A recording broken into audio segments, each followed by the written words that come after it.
Linda Sarsour, who, of course, is the terror-sympathizing Women's March organizer who's celebrated all over the left because she wears a hijab, she has spent a lot of time recently saying that as a person of color this and as a person of color that. Well, here she is a few years ago explaining that she's actually just a normal white girl, and now she wears a hijab, so she's no longer a normal white girl. When I wasn't wearing hijab, I was just some ordinary white girl from New York City. Wearing hijab made you know that I was Muslim. She was just an ordinary white girl, you understand, but now she's a person of color because she threw on the hijab. This demonstrates that the left likes to conflate activity with ethnic identity. Okay, I am technically a white person, I guess. I mean, Jews have been kind of qualified as white and then not qualified as white, but for purposes of the left, I'm a white guy. I'm still a white guy even though I wear a yarmulke. Okay, it means I'm identifiable as a Jew in the same way the hijab makes her identifiable as a Muslim, but the idea this makes me a quote-unquote person of color is just asinine. And what this really means is that for the left, the only real people of color are people who are quote-unquote victimized by the broader society. That's what they're going for. So when you slap on a hijab, suddenly you're a person of color. Why? Not because you're actually a person of color, but because you're victimized. And this also means that if you're a black person who's a Republican, if you are Larry Elder, if you are Walter Williams, if you are Thomas Sowell, if you're Clarence Thomas, you're not an actual black person because an actual black person wouldn't act like that.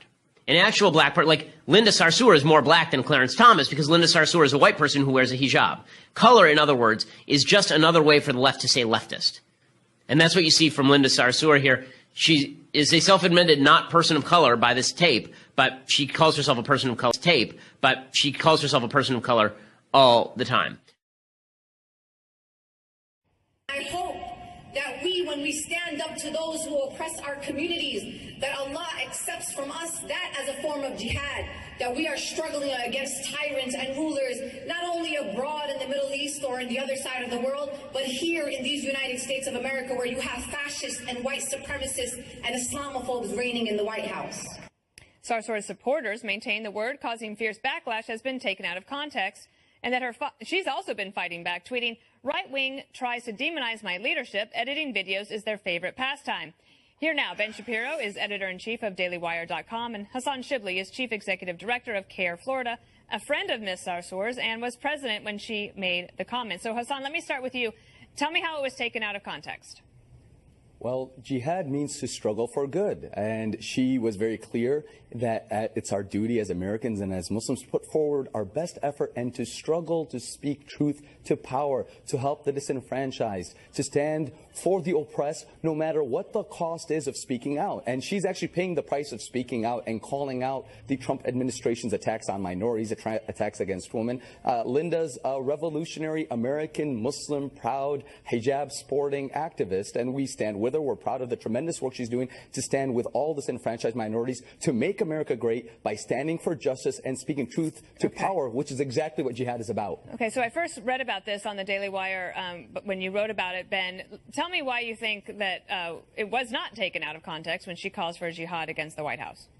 Well, I mean, it clearly wasn't taken out of context. Everybody I know who posted this story posted the entire video as well as a large portion of the transcript from what she said. I don't think anybody is claiming that she openly called for violence against President Trump, but jihad means more than just internal struggle or quote-unquote struggle for good. I mean, we all know that there are terrorists all over the world who invoke the word jihad as justification for what they do, and Linda Sarsour knows that too. I mean, she knows how to make a headline. She is a radical anti-Semite who has backed terrorists in the past. She's a person who has said that Stop smearing her. Don't smear a woman who's not here to defend herself. You just don't like a vocal American Muslim woman proudly standing for justice. Don't smear a woman who's not here to defend herself. Shame on you. Okay, I'll talk about CARE instead. CARE is an organization that was an unindicted co-conspirator in the Holy Land Foundation. Right, shift the topic. Exactly. Never indicted.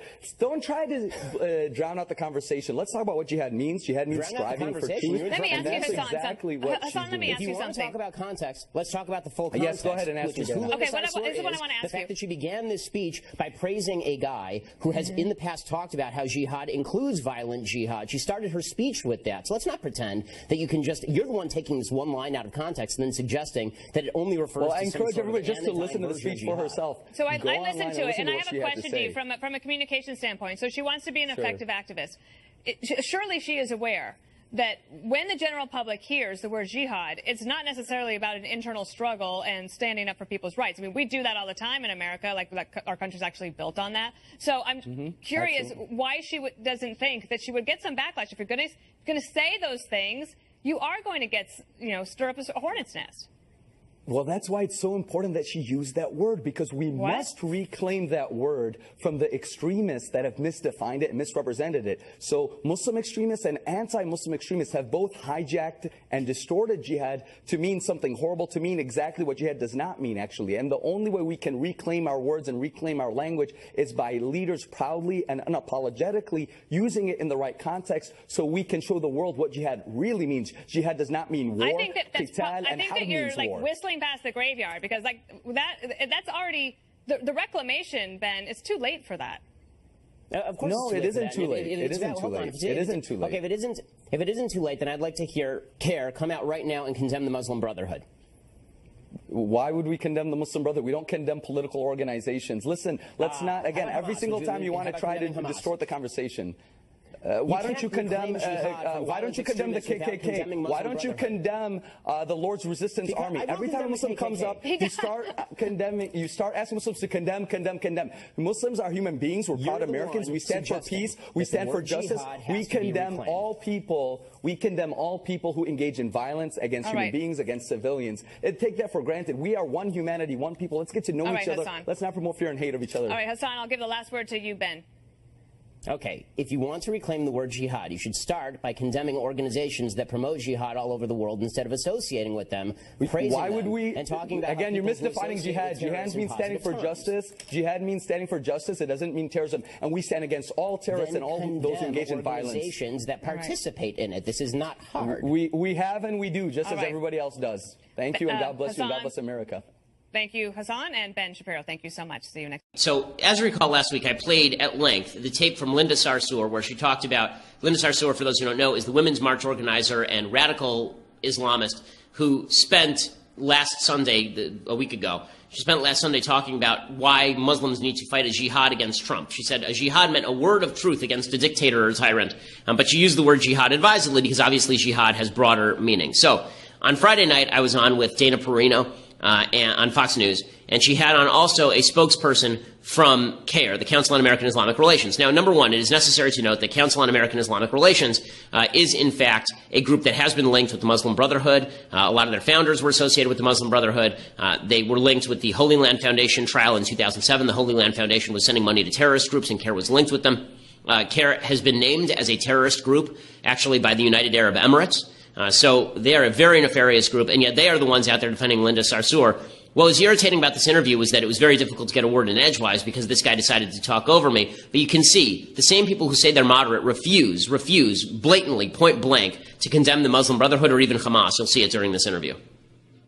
I don't think anybody is claiming that she openly called for violence against President Trump, but jihad means more than just internal struggle or quote-unquote struggle for good. I mean, we all know that there are terrorists all over the world who invoke the word jihad as justification for what they do, and Linda Sarsour knows that too. I mean, she knows how to make a headline. She is a radical anti-Semite who has backed terrorists in the past. She's a person who has said that Stop smearing her. Don't smear a woman who's not here to defend herself. You just don't like a vocal American Muslim woman proudly standing for justice. Don't smear a woman who's not here to defend herself. Shame on you. Okay, I'll talk about CARE instead. CARE is an organization that was an unindicted co-conspirator in the Holy Land Foundation. Right, shift the topic, exactly. Never indicted.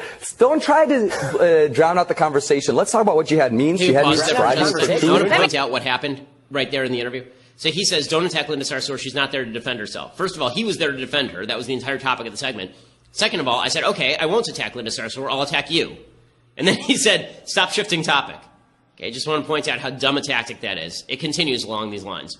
And that's exactly what she's doing. Let me ask you something. If you want to talk about context, let's talk about the full context. Yes, go ahead and ask her. Okay, this is what I want to ask you. The fact that she began this speech by praising a guy who has in the past talked about how jihad includes violent jihad. She started her speech with that. So let's not pretend that you can just, you're the one taking this one line out of context and then suggesting that it only refers to I encourage everybody just to listen to the speech for herself. If you want to reclaim the word jihad, you should start by condemning organizations that promote jihad all over the world instead of associating with them, praising Why would them, we, and talking about again, you're misdefining jihad. Jihad means standing for justice. Jihad means standing for justice. It doesn't mean terrorism. And we stand against all terrorists and all those who engage in violence. Organizations that participate in it. This is not hard. And that was the point. He wouldn't. I asked him point blank, will you condemn the Muslim Brotherhood? No, why would we? Would you condemn the KKK? And I went, yeah, of course I'd condemn the KKK. Why the hell wouldn't I condemn the KKK? Who are you talking to here? Are you kidding me?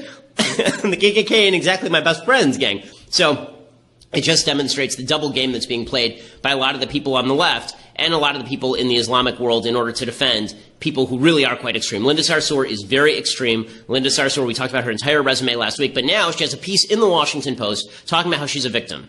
Who's she a victim of? Well, here she says that she's a victim of xenophobes, of course, but she was a little clearer on Twitter. She said that it was white supremacists, and it was white supremacists and Zionists